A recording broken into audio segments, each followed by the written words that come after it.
A dump truck driver is in custody after a human smuggling attempt was busted in Texas. The Texas Department of Public Safety released these photos of dozens of people inside of the dump truck in Cotulla. More than 60 illegal immigrants were packed inside. According to the DPS, the unnamed driver was attempting to smuggle them. The driver was arrested and U.S. Border Patrol took custody of the illegal immigrants. More than 300,000 illegal encounters this past year in Arizona's Yuma sector alone. That's more than double that of last year. Many coming from a variety of countries. Where are they coming from and how is the border city handling it? NTD's Melina Wisecup reports from Arizona. Like clockwork, illegal immigrants from around the world line up right here waiting for Border Patrol to come and get them. We're here in Arizona at the Yuma sector of the border. Right across the way is Mexico. There is a long line of people behind me waiting to be processed, and we're told this is happening on a daily basis at this level of capacity. It's become unmanageable now with the amount of people coming across. It's incredibly difficult. We're going into a little bit of a recession. For example, in the food bank, I had 1,200 new customers last month. Around 200 per hour at certain times, or in total 800 per day show up. That's compared with roughly 700 to 800 per month on average in 2020. Many of them make their way over to the border after flying into Mexico City or Cancun. Like Shota, who tells us he was on vacation in Mexico before deciding to travel into the USA, where he hopes to stay. I came here for a journey, and after I decided to game USA because USA, it's my childhood dream. It is not just for came here and make money and buy something in my country or maybe here. No, I love your country. A few others we spoke to came from Russia, fleeing to avoid being enlisted into the war. There were also groups from Colombia. After they're processed, buses load them up to take them to different areas in Arizona, or just right here at local non-governmental organizations known as NGOs. You know, when this first started, you could tell that they were refugees. Now, they all have money. It's a different type of immigration, illegal immigrations. When they're released by immigration, we go pick them up at the immigration center. They come here and we test them for COVID. Once they test negative, we help them right here at our car center to call their family members. We can also help them book flights if they have the money, or we can help them call their family members. The NGOs in Arizona were just sent money from FEMA to help with the costs. The total amount is unknown, but it's expected to be in the millions, as places like Washington, D.C. have already gotten $2 million in assistance to help with illegal immigrants. And while the NGOs can help with some things, the city must also take on some of the load. Specifically, our hospital is at over $22 million of unreimbursed medical care for the people that are coming across. Our food banks are being overwhelmed. Meanwhile, the gaps in the border wall here in Yuma are expected to be closed after the Biden administration granted new construction contracts in July. Reporting in Yuma, Arizona, Melina Wisecup, NTD News. High interest rates are pushing prospective buyers out of the market. Mortgage rates have risen and the cost of borrowing is more than what many can afford, causing home prices to cool. In August, seasonally adjusted home prices fell by 9% month over month. The drop between July and August was the largest deceleration of home prices in the history of the index. Consumer confidence is also plummeting. Data tracked by the Conference Board is showing a decline in the Consumer Confidence Index between September and October. It's lower than economists were expecting and just shy of an overall negative sentiment about the economy. And now talking about housing, many Americans this winter could be struggling to heat their homes amid unstable energy costs. And President Biden announced the last of the oil he approved to release from the strategic oil reserves and that they will go to market in late December.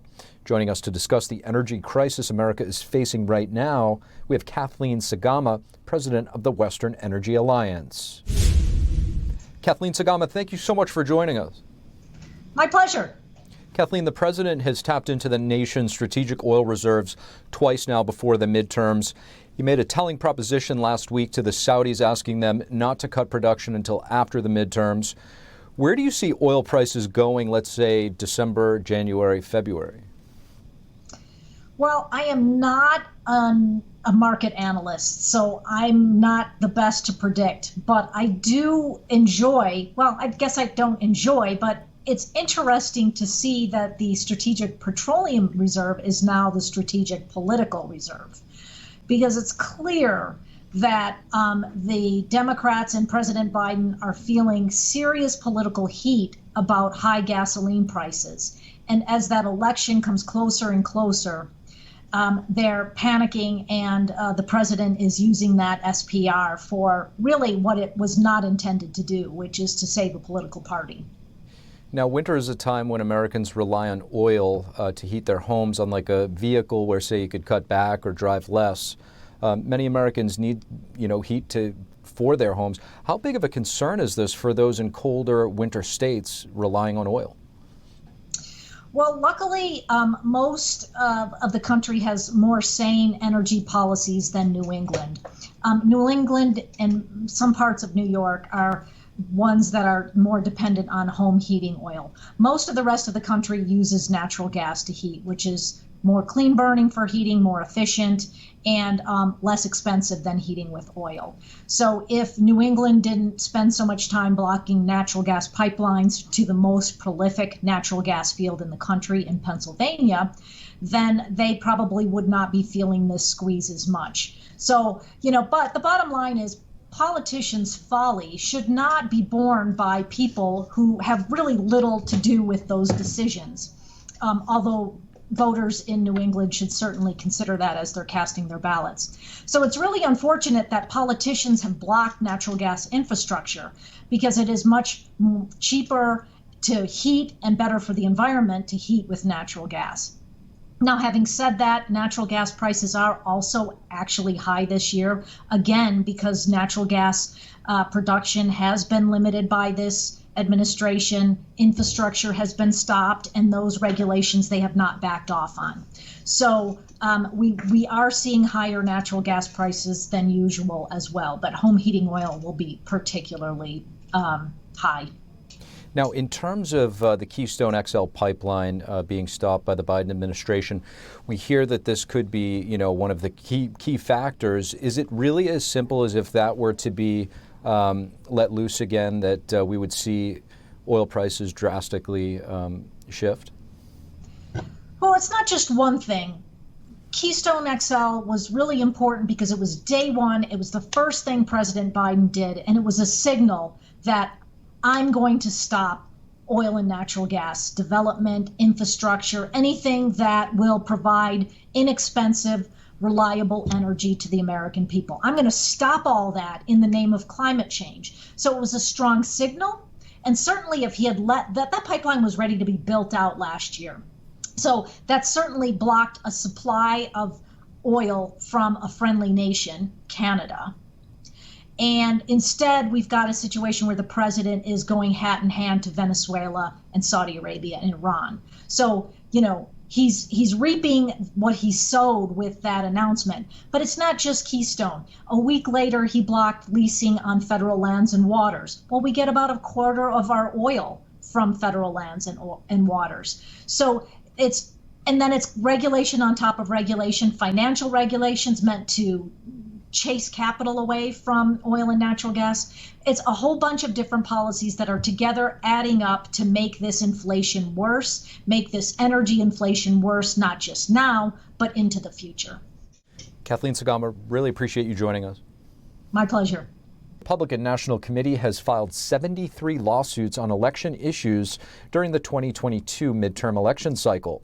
Chairwoman Ronna McDaniel says the 73rd lawsuit is against officials in Kalamazoo, Michigan, and that more are to follow. The lawsuits come after widespread complaints about the security of the 2020 election, in which former President Donald Trump and his allies said there was significant fraud in key battleground states. In recent days, the committee has had some success in court. A New York judge recently struck down a law that would have added non-citizens to the voter rolls. And a court also found that the Michigan Secretary of State updated an election manual without going through the correct rulemaking process. The move imposed new restrictions on poll observers and challengers. And the Alaska Republican Party has voted to censure Senate Minority Leader Mitch McConnell. They say he used money from the Senate Leadership Fund for political ads targeting their endorsed candidate, Kelly Tshibaka. McConnell is supporting incumbent Senator Lisa Murkowski, who voted to convict then-President Trump in his second impeachment trial after January 6th. The Alaska Republican Party's endorsed candidate, Kelly Tshibaka, is also endorsed by former President Trump. The Alaska Republicans voted 49-8 to censure McConnell. McConnell allegedly spent millions from the Senate Leadership Fund on ads attacking Tshibaka. Proud Boys founder Gavin McInnes did not get to discuss his views with Penn State students. That's because the university canceled his appearance at the last hour, citing the threat of escalating violence. Over the past weeks, many students took to the streets to protest against McInnes's appearance. The crowd of protesters grew increasingly agitated as the event approached. Penn State previously said they didn't agree with McInnes's views, but they were going to allow him to speak because of the First Amendment and because it was a student-run event. Now that New York officials are acknowledging the rise in crime, we take a look at what could be behind the rise. Joining us to discuss, we have former NYPD detective Rob O'Donnell. Rob O'Donnell, thank you so much for joining us on the Capitol Report. Thanks for having me. Rob, we're seeing a historic spike in crime throughout the entire country, specifically in major cities. What do you think is driving this rise in crime?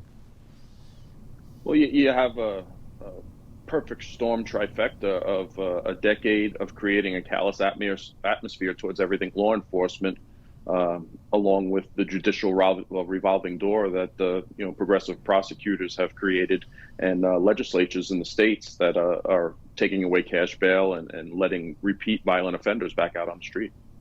Now, we hear a lot about the after effects of Black Lives Matter and defund the police. First, I guess I want to get your thoughts. Are we still, seeing the effects of those protests? Yeah, when the defund the police movement started, I was screaming from the rooftops that, for every 1 year we follow a defund the police platform, it takes 3 to 4 years to correct that. It takes that much more effort. Policing doesn't happen in a bubble. It takes time to recruit. It takes time to train. It takes time to get officers out on the street. And this atmosphere where we've created this unwelcomeness for law enforcement that's created this exodus nationwide of police officers and a recruitment crisis. It's just that much more propelling the issue of the defund the police movement, and it's going to take, like I said, for every year it took place, it's going to take 3 to 4 years to correct. Now, you mentioned the the inner workings of the justice system in terms of prosecutors and district attorneys and no cash bail. How does that ultimately affect the rise in crime? We're releasing violent felons back out on the street, with no cash bail, with the change in laws that certain offenses, violent offenses, aren't being held in jails. It's just putting these individuals back on the street. Criminals are creatures of opportunity. And if we're not holding them accountable, if we're not hitting them in the pocket, we're just releasing them back on the street. They only get caught for a small percentage of the crimes they commit. So they're going to take their chances and commit, a dozen more crimes and maybe get arrested for 1 or 2 of those crimes. Now, you were a New York City detective. We're seeing in some of these campaign ads, Lee Zeldin for governor in New York, basically the highlight reel, if you will, of these endless crimes. Is it, an isolated incident that's just being put into a reel of video for people to see, or are people really feeling the effects of those? No, there's both real crime and a great perception of crime. And sometimes perception's harder to deal with than actual crime because you can't tell people what they're feeling. If they're feeling unsafe, if the atmosphere they're experiencing day in and day out, based on the crime that is happening, is making them feel unsafe, then it needs to be addressed. It needs to be addressed by getting officers out on the street, by retaining officers, by giving them, the backing that they need to do the job and aggressively pursue these violent felons. Do you think that this will ultimately, the perception of crime that you're speaking of, people feeling unsafe, will have an impact on the upcoming elections? Oh, it definitely will. When you get down to the core of everything, I think it's jumped up to the top 3 or 4 already. People don't like feeling unsafe. They like to go out and enjoy their lives. Especially with an economy that's on the downturn. And things are getting harder. They want to do the things that they enjoy doing. They want to go travel. They want to go to the parks. They want to take their kids to school. And if the crime is preventing that, it's really hurting people in their day-to-day lives. Speaking of elections, political-related crimes appear to be on the rise. There was an 18-year-old Trump supporter who was allegedly ran over by a truck and killed by a person claiming that this 18-year-old was a political extremist. That has not been validated yet. Reports are just coming out today over a Marco Rubio supporter canvassing in Florida in a Democrat area. He was beaten very badly. What do you make of this trend? It should be unacceptable across the board, regardless of the side of the aisle it comes from. There is no place for that in a just society, in a democratic society. We have the rights, and we fought for the rights to want petition who we want to go out there and support who we want to support. The media needs to address these issues on an equal basis, not just highlight when it's one side or the other side, but it needs to be denounced across the board, not encouraged in any way. Former New York City police officer and detective Rob O'Donnell, thank you so much. Thanks again for having me.